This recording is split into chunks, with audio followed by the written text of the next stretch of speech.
Hey there, Jana here. Today I'm going to show you how to make my Brookies, gluten-free and plant-based, a chocolate chip cookie bottom with a fudgy brownie top. And we're going to do this right now.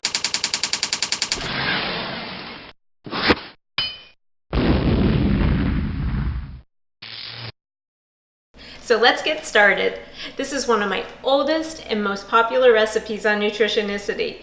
It's actually 2 recipes in one. So we're going to start with the chocolate chip cookie base. Let's go over the ingredients. 1 cup almond flour, 1 cup gluten-free oat flour, 1/3 cup vegan chocolate chips, 2 tablespoons coconut palm sugar, 1/2 teaspoon baking soda, 1/4 teaspoon finely ground sea salt, and this here is cashew butter and coconut oil, which will be melted together. It's 3 tablespoons cashew butter, 2 tablespoons coconut oil.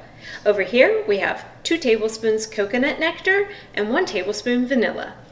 You have a couple substitution options with this part of the recipe. For the cashew butter, you can easily substitute almond butter or your other favorite nut butter. For the coconut nectar, you can substitute brown rice syrup or maple syrup.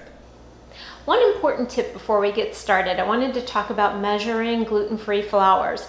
I have here almond flour, and I just wanted to show you how I usually measure these flours for my recipes.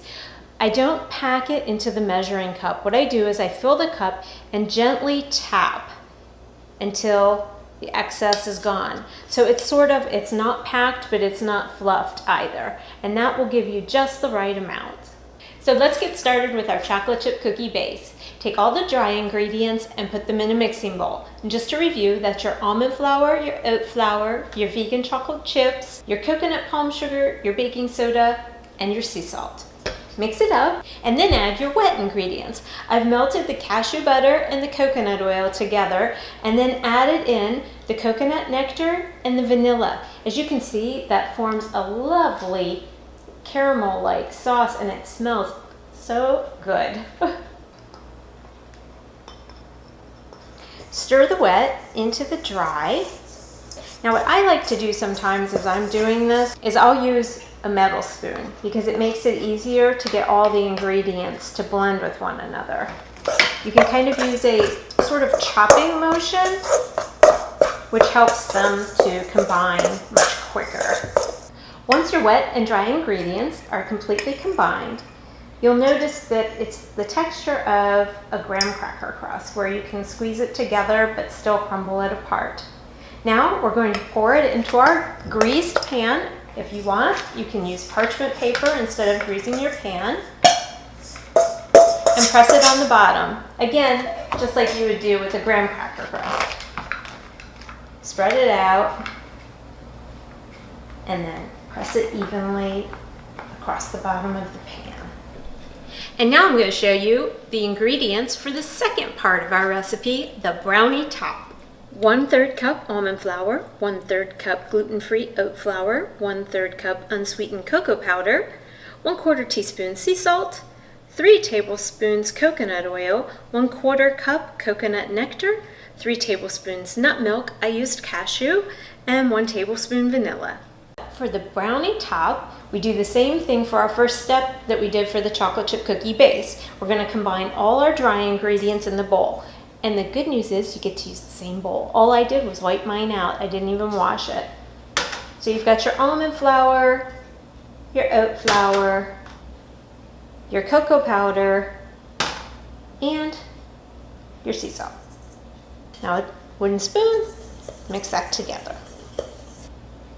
Once you've mixed together all your dry ingredients, you take your melted coconut oil and add that to the dry ingredients. And you're going to stir that with a wooden spoon. And once you have all the ingredients mixed together, you can see they become like a paste. That's the texture you want.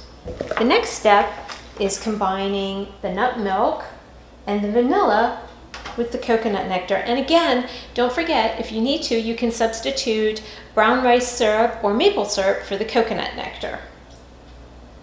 So we're going to take a whisk and whisk these ingredients together. Now it takes a minute or so to get those ingredients to combine, but once they do, as you can see, they mix up nicely. So now, once you've mixed them together, you're going to add that to your little chocolate paste there. And then we're going to stir all that together. Pour the brownie mixture on top of the cookie dough crust or base, and then spread it evenly. If you feel like you're having trouble getting your brownie mixture to even out, I like to just kind of shimmy my bowl. It evens out perfectly. And there you go. Now it's time to pop it in an oven set at 350 degrees Fahrenheit and let them bake for about 15 minutes. When a toothpick inserted comes out clean, then you know they're ready to go. Fresh out of the oven. Now place them on a cooling rack and be sure to let them cool for at least a half hour before you cut them. And there they are. I can't wait to sink my teeth into one of them. They're delicious chilled or served at room temperature. So there was so much love out there for these Brookies that I got several requests to make an allergy-friendly, nut-free version. So if you'd like that, that's on Nutritionicity.com, allergy-friendly Brookies, as well as the recipe for today. If you like this recipe, please like and subscribe, and stay tuned for more great recipe videos to come. Thanks for watching.